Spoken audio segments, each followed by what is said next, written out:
One of my co-workers that's a technician had told me about this car a couple of months ago. Just told me less than 20 minutes ago that he finally got the car.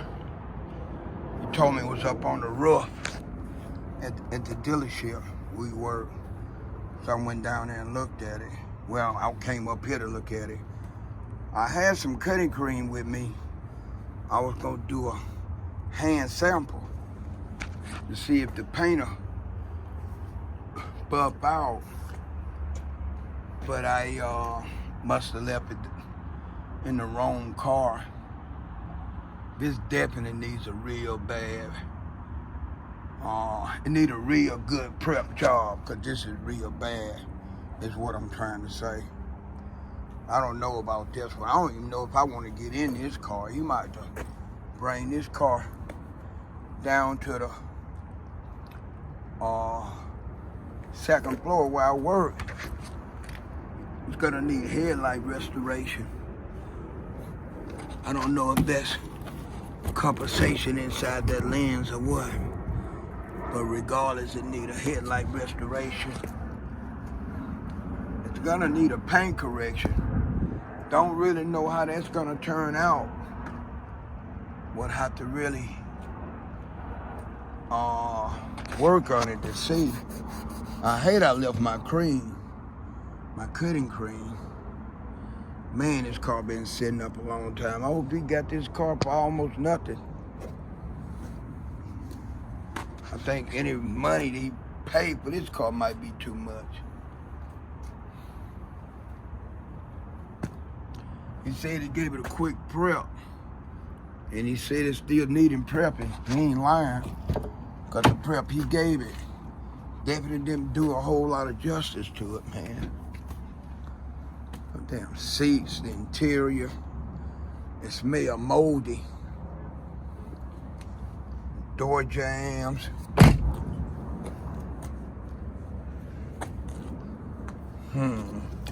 The best thing I see on this car is the damn gold rims.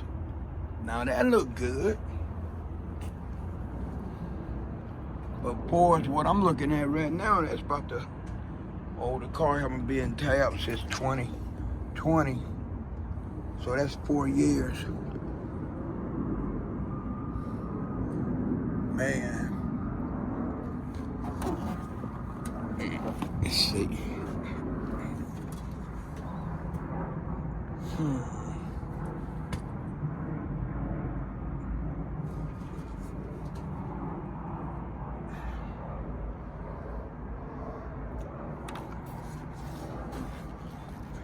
Now the good thing about doing work for this guy, he don't never press me if I have to work on this car 3 or 4 different times, say in stages, because I will have to work it with my regular job, in between my regular job. He has no problem with that. If I decide to do this job, it's definitely gonna have to be done like that. And not only that, he's gonna pay me half my money up front. I'm not touching this car until I get half my money.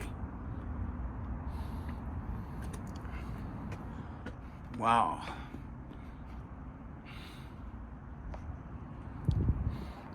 I will put the ozoning machine in this car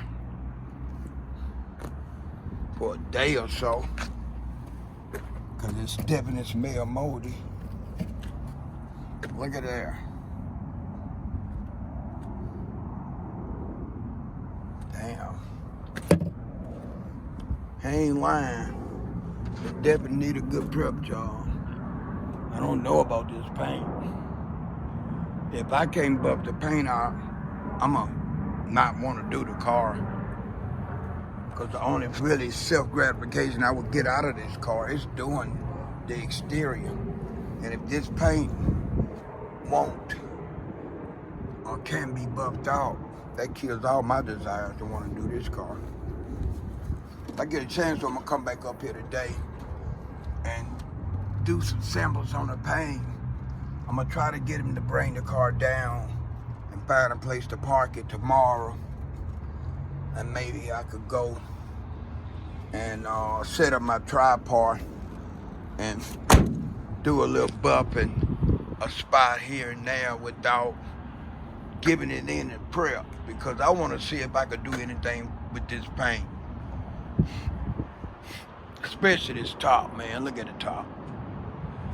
Wow, this is the worst car he had for me to do. This will probably be the 5th car, and this is the worst car. This is EJ, the Automotive Detail Innovator, signing off. Peace. Hello, viewers. This is EJ, the Automotive Detail Innovator. The day is May the 27th, 2024. Happy Memorial Day. Now, I just reached the workplace less than 30 minutes ago, and I'm up on the roof of the BMW of Seattle dealership. I came up here to look at my coworker, one of the cars my coworker bought. Now, this is gonna be probably the 4th time I've cleaned the car for this particular coworker, but this is definitely the worst car that I've seen him have buy or ask me to clean. I came up here, I think it was Saturday briefly, Friday or Saturday, one of those days. It was kind of rainy out, and I looked at the car, which is this particular BMW right here, briefly. Now, I was meaning to bring some cutting cream, because I like to be able to, when I'm looking at paint for the first time, to keep me from telling someone I could do something that I might not be able to do, I like taking my cutting cream, and usually I use the most aggressive cutting cream I got, and I do samples on the hood. Now, I was wondering, did upstairs had an electrical outlet? I just found the electrical outlet. I would have brought my buffer up here, but instead I'm gonna do I'm gonna do a walk around. Then I'm gonna manually check certain spots.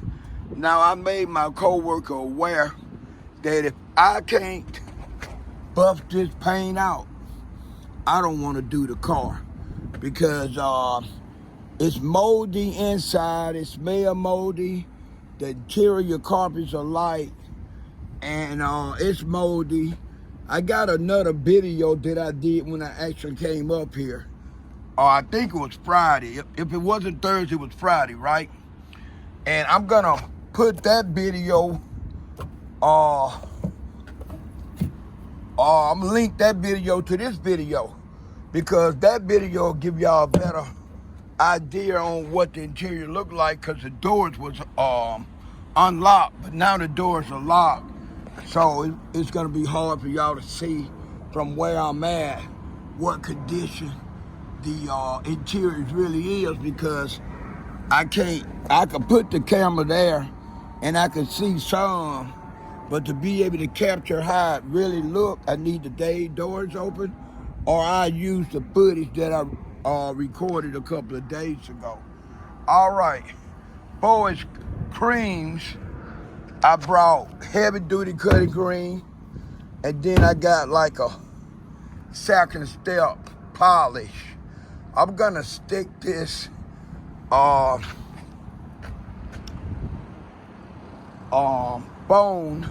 my iPhone, on my tripod, and your viewers will be able to see what area I'm working on.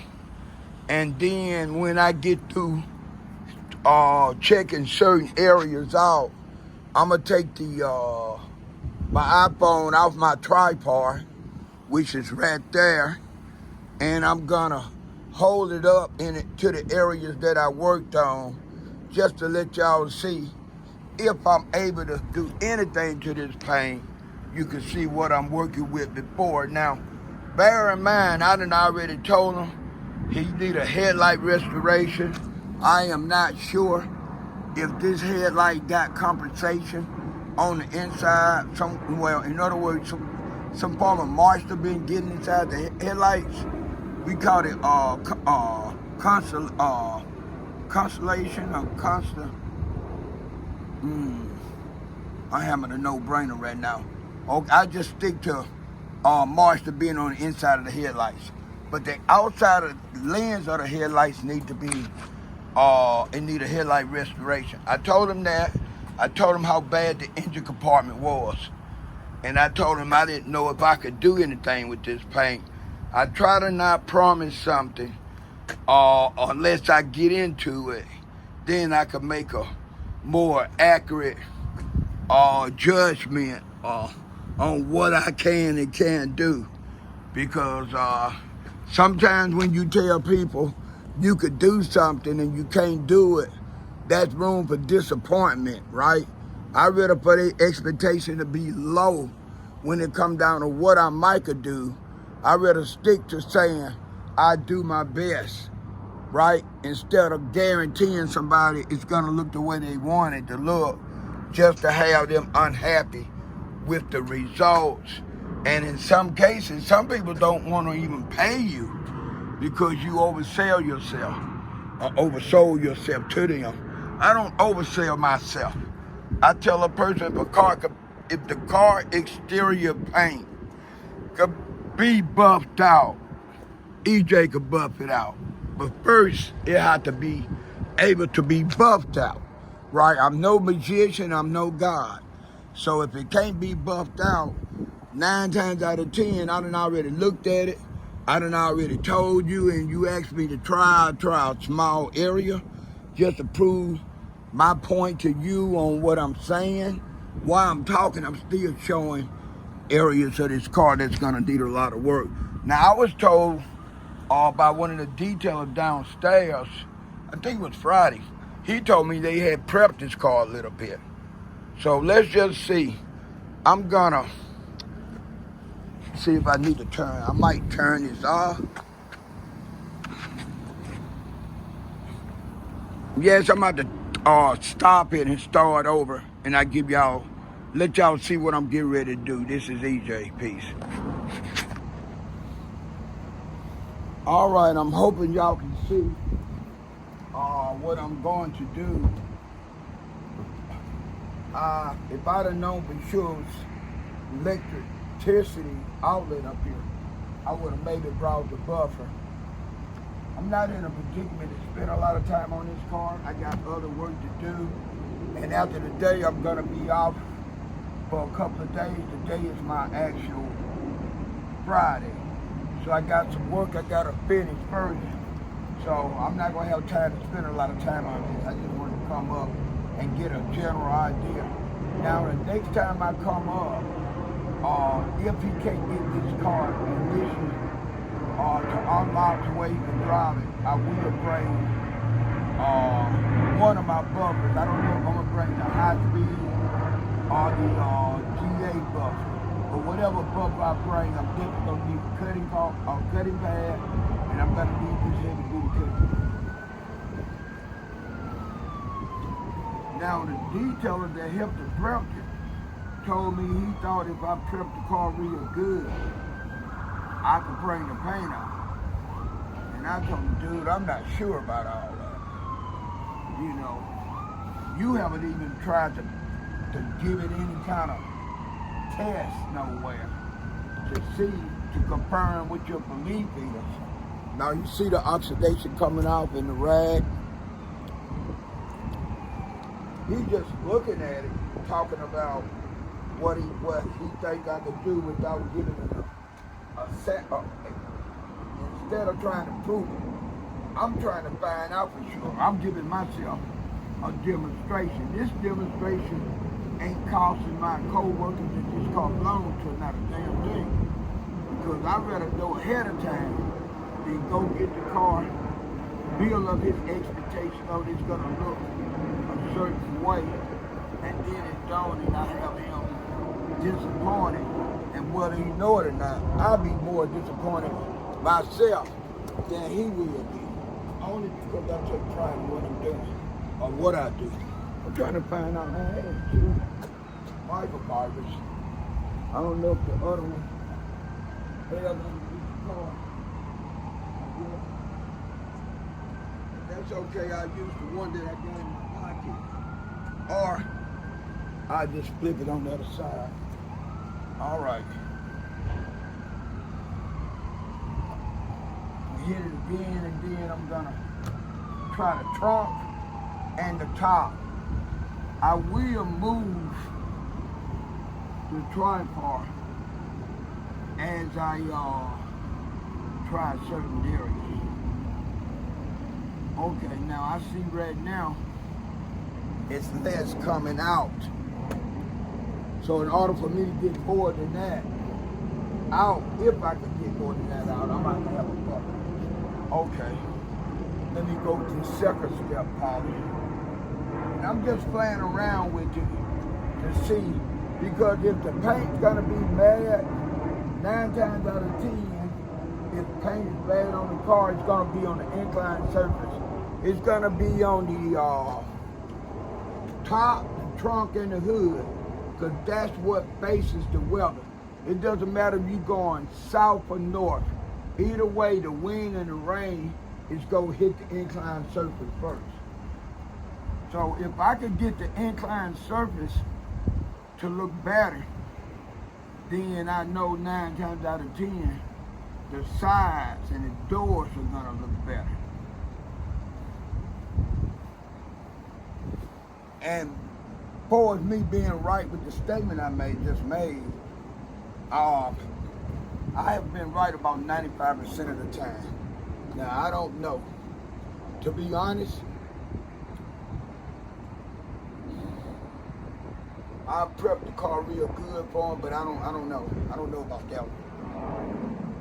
I don't know if I'm gonna be able to do that any justice or not. I guess a good prep job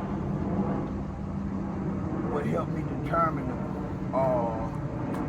the fate of this car. Got a lot of bad scratches. The paint is old, it's probably kind of thin. Let me try this fender. I'm gonna try this fender before I try the top. I'm gonna turn the camera around and hopefully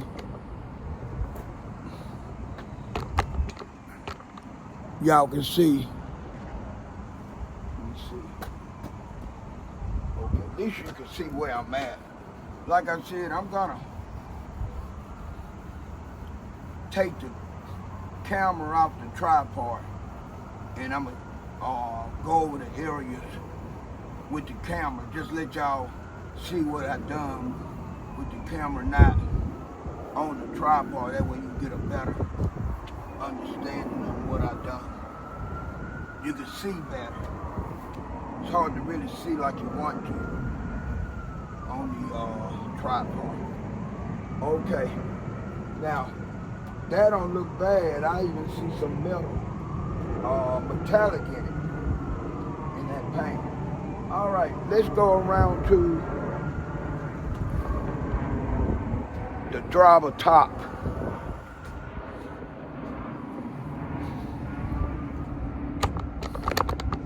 All right, I'm gonna tilt the camera up a little bit.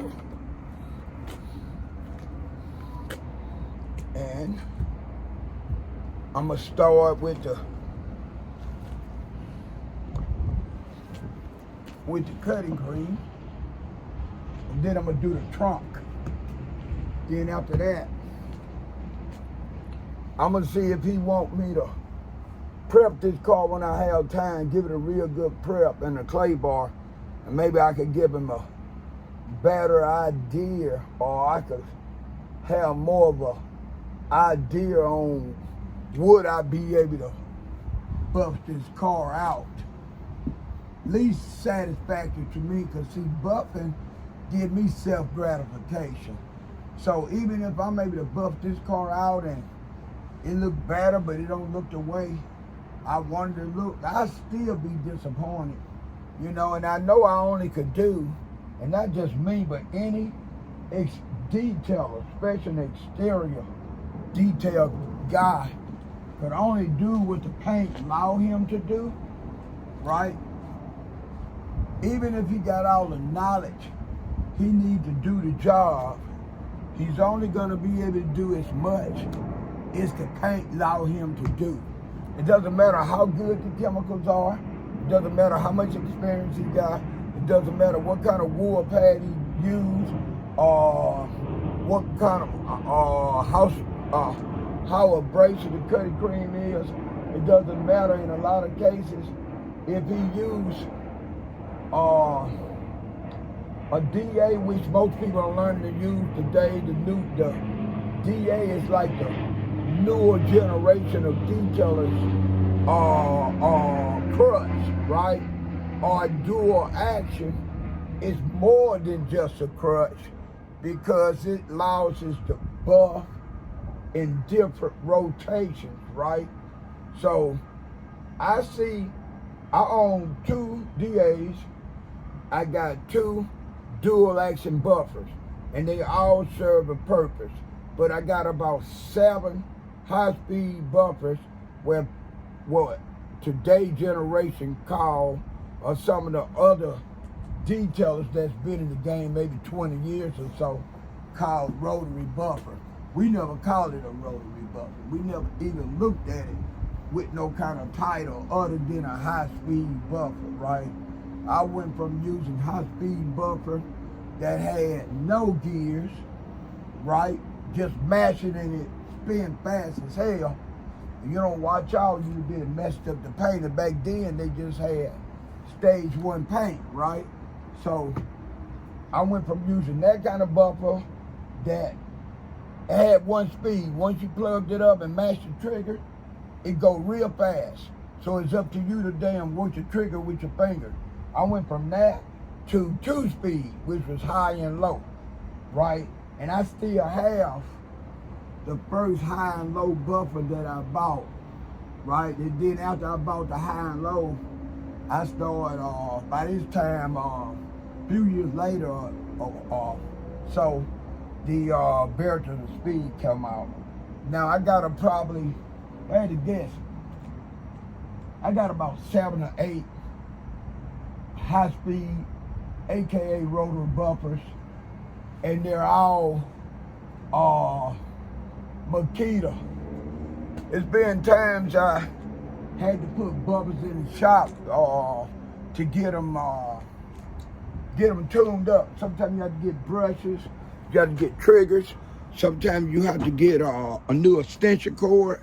So it's been times I've done that, and I don't like traveling to go do a mobile without having at least 2 high-speed buffers, right? And if I got 1, if I got 2 and they old, 9 times, when I mean old, they got used, I've been using them quite a bit, 9 times out of 10, I'm gonna buy another one.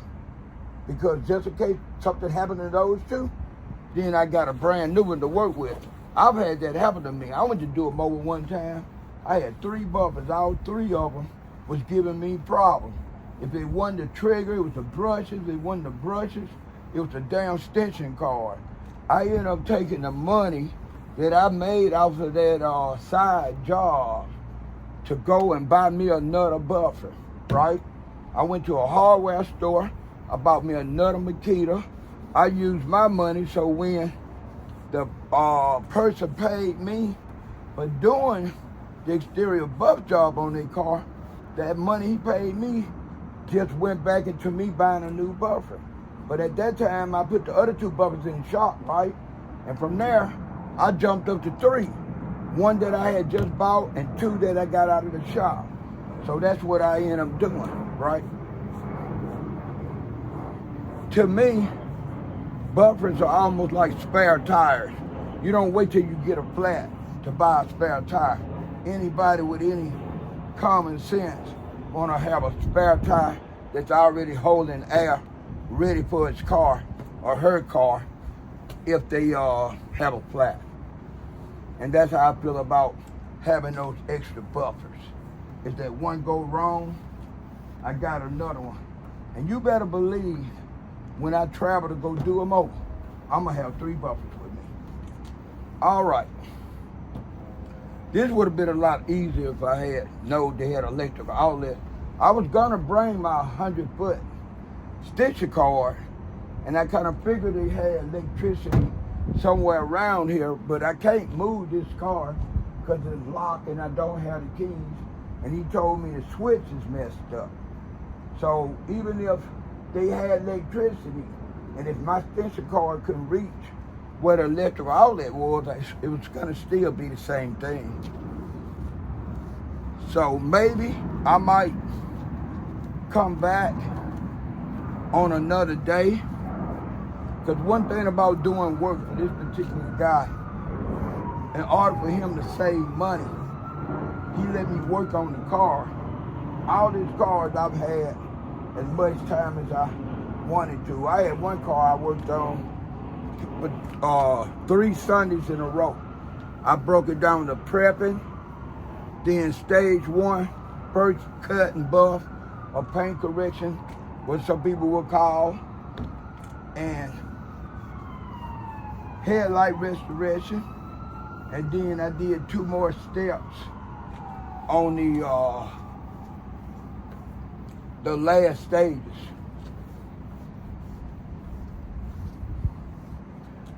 I might suggest with him, if I see I might could do this car some justice. I'm talking about justice to the point to where I'm gonna be happy with the results, not to the point to where I'm trying to get his money. I don't try to get nobody money like that. Money too hard to come by. All right, I done done the top, the trunk, and the hood. I'm gonna take the camera off.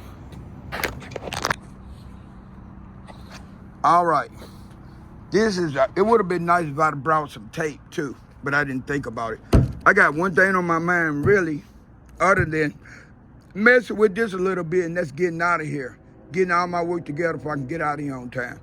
Okay, to show you the difference, because I didn't tape it. If I should have taped it like this, and you can see the difference more easier.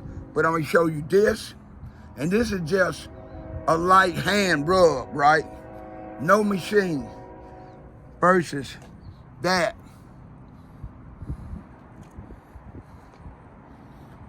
So we got this that I didn't do nothing to versus this that I did a little handwork on. Then we're gonna go up to the top. We got this part of the top that I worked on versus the rest of this that you see that I didn't work on. All right, so you got this, and like I said, just bear in mind, this is hand force. And I didn't use a lot of pressure because my wrist is messed up. I'm right-handed, my wrist is messed up. So I have to wear this brace. I've been wearing this brace almost 2 months. Okay, we got this, then we got that.